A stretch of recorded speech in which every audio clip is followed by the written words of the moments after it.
Rogers TV sound cutting out?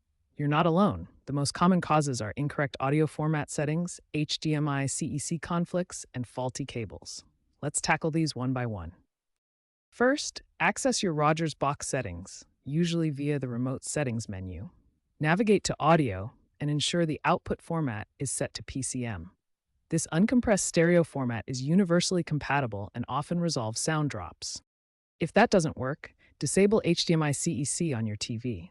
This feature, meant to sync devices, can sometimes cause audio glitches. Look for CEC settings in your TV's external device manager or similar menu and disable it. Finally, inspect your HDMI cables. Use certified high-speed HDMI with Ethernet cables for the best connection.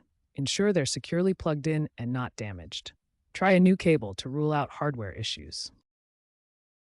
If basic troubleshooting fails, consider advanced solutions. Newer TVs and Rogers boxes support HDMI 2.1 with eARC, enabling higher bitrate audio like Dolby Atmos. Ensure both your TV and Rogers box support eARC and that it's enabled in their respective settings.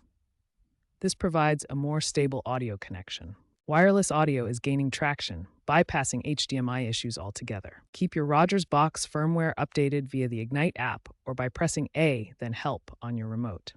Regularly check for TV firmware updates as well.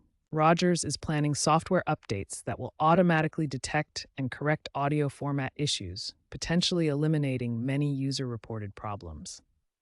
Staying current with software and hardware standards ensures the best possible audio experience and minimizes frustrating sound cutouts.